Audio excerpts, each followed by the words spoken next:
Peaceful protesters gathered for a third day in Coeur d'Alene. This morning we have a live report on what happened overnight.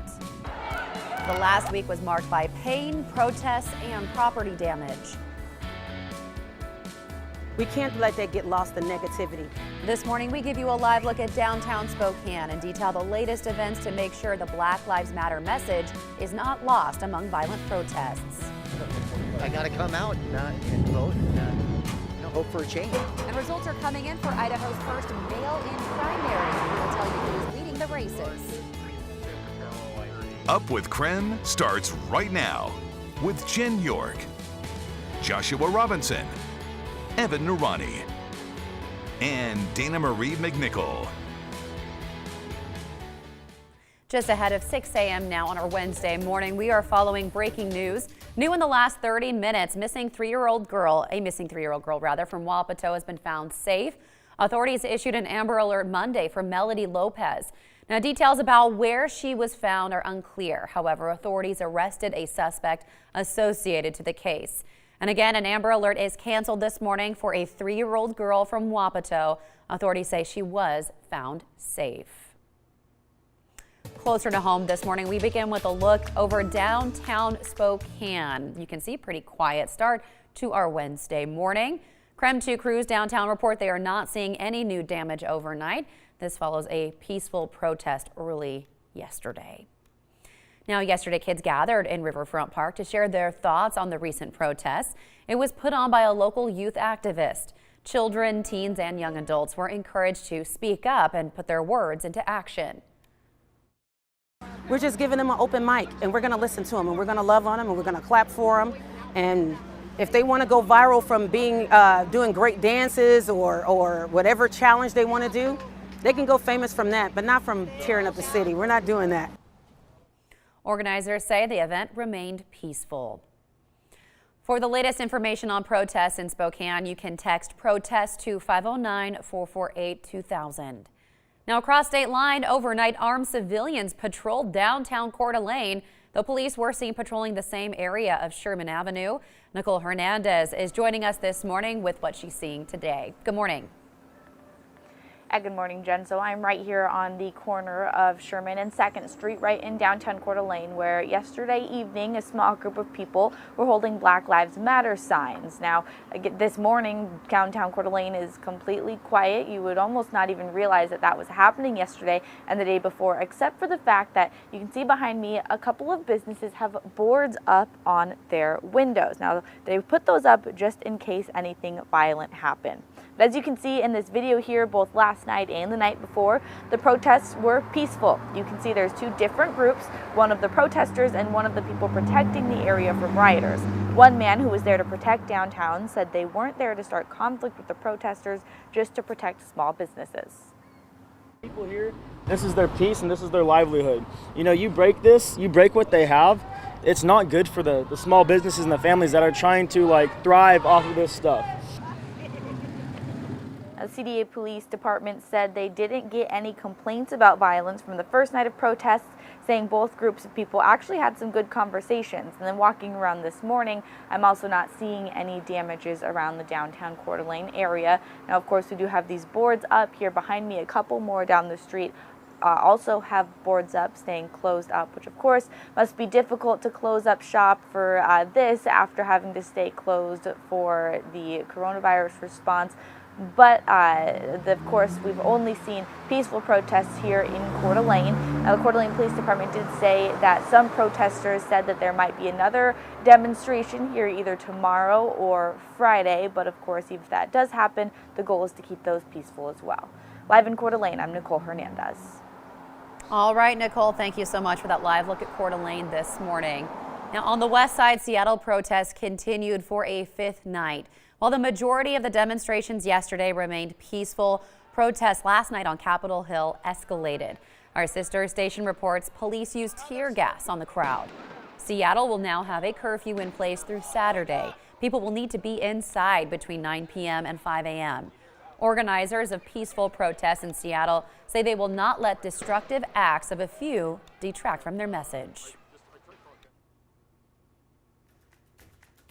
Well, this morning we are tracking election results in Idaho. This was the first mail-in primary for the state. State leaders made that call due to the pandemic. Now, this morning, the Associated Press is calling the Democratic race for U.S. Senate in Idaho for Paulette Jordan. Jordan garnered national attention in 2018 when she sought to become the first Native American governor in the U.S.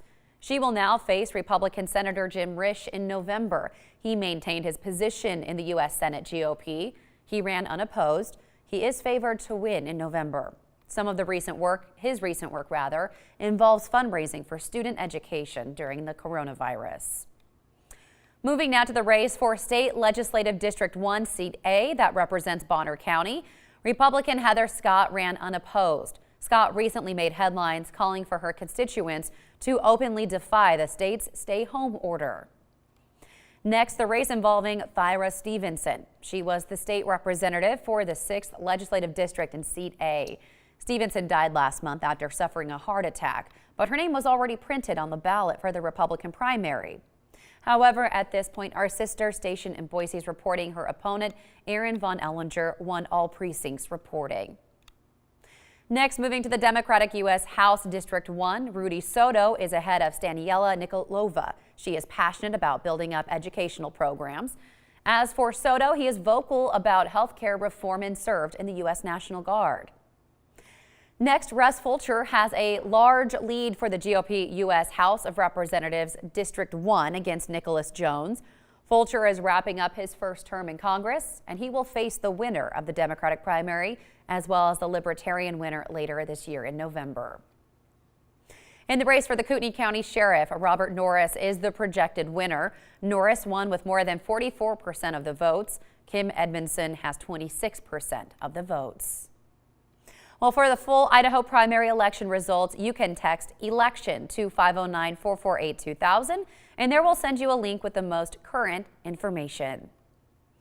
It is 6:06 now and turning our attention to the weather. Evan, now's the time to get outside. If you have those outdoor plans or chores you need to do, today, tomorrow, maybe Friday are the best days to do it. Yeah, that's what it seems like, especially as temperatures keep warming up to the mid 70s and upper 70s. Going to be a pretty nice rest of the work week. And then as we head toward the weekend, of course, that's where we start to run into some changes. So the next 12 hours show that the sun will not set until 8:42. All in all, day length, nearly 16 hours. So that, of course, is in contrast to what we usually see during the winter, where our day length is closer to 8 hours. So enjoy the long period of time to soak in the sun. A few high clouds that hang out with us for the day. Clouds are going to thicken a bit toward the evening hours. Outside right now, satellite radar has been relatively quiet for the last several hours. We've been calm. We've seen a few clouds out there, but otherwise no wet weather for any of the region, really the western U.S. as a whole.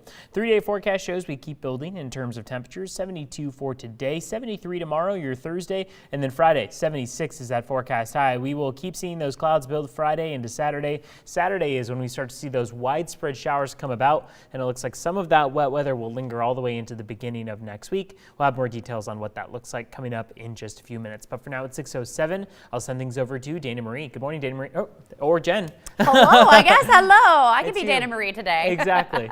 All right, 6:07 now. Evan, thank you. Well, traditional summer camps will look different this year in Spokane, but organizers are still trying to find a way to make camp accessible. Now we want to bring in Dana Marie McNichol to tell us how it will work this year amid the pandemic. Good morning. Good morning, Jen. Well, yes, we got the announcement that the YMCA said Camp Reed will not be offering the traditional sleepover camp this year, and I'm sure a lot of parents and kids are sad about this. Well, the coronavirus concerns, this is why they had to cancel. So this morning we do want to hear from you. Do you think it's safe for kids to participate in summer programs this year? You can vote now in our KREM 2 mobile app. 29% of you are saying yes, but the majority of you this morning are saying no, 71%. Now, instead, a family camp will be available where families could rent a cabin. The YMCA said there are no restrictions on the number of weeks families can extend their stay if they want.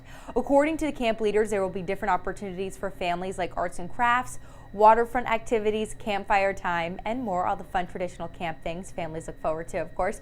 The modified family camp starts in July and goes through the end of August. Parents like Bree Barberry says she was looking forward to Camp Reed for her 2 kids, and she also says her kids have been attending the camp for many years. We're definitely sad. Camp Read's something that my kids look forward to every summer. And what my daughters especially would go multiple weeks or all summer if she could. I've always gone with my friends, but I've also just made so many new ones there. And it's just the experience of the counselors and everyone there that is always so memorable. Taryn says she's learned a lot of important life and emotional lessons while attending Camp Read. The YMCA will also be holding day camps for kids entering grades 3 through 9. They're offered on Tuesdays, Wednesdays, and Thursdays from 1 to 4 p.m. at the Finch Arboretum. Registration starts today and goes through June 10th. In addition to that, the YMCA is offering a virtual camp on its social media and web pages. And for those who are thinking, I've already paid for registration fees, you can either apply that money towards summer 2021, contribute it as a donation to Camp Read, or be fully refunded. So this morning, we do want to hear from you. Do you think it's safe for kids to participate in summer camps?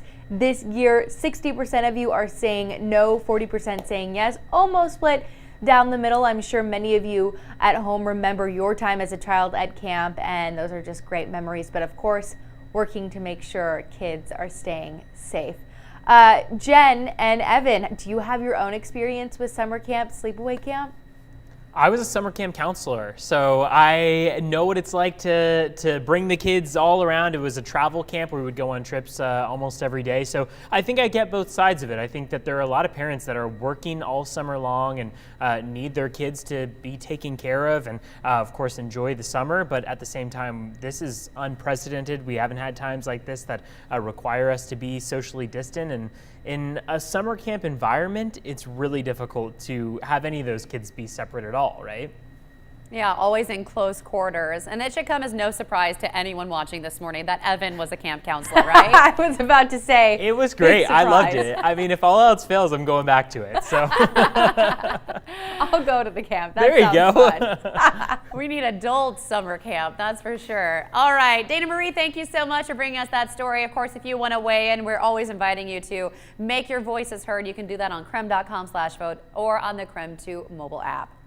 Well, still to come this morning on Up with KREM, many people complained about trouble filing for unemployment in Washington. And now, a new issue may compound the problem. Coming up, how federal funding may run out in the next couple of months.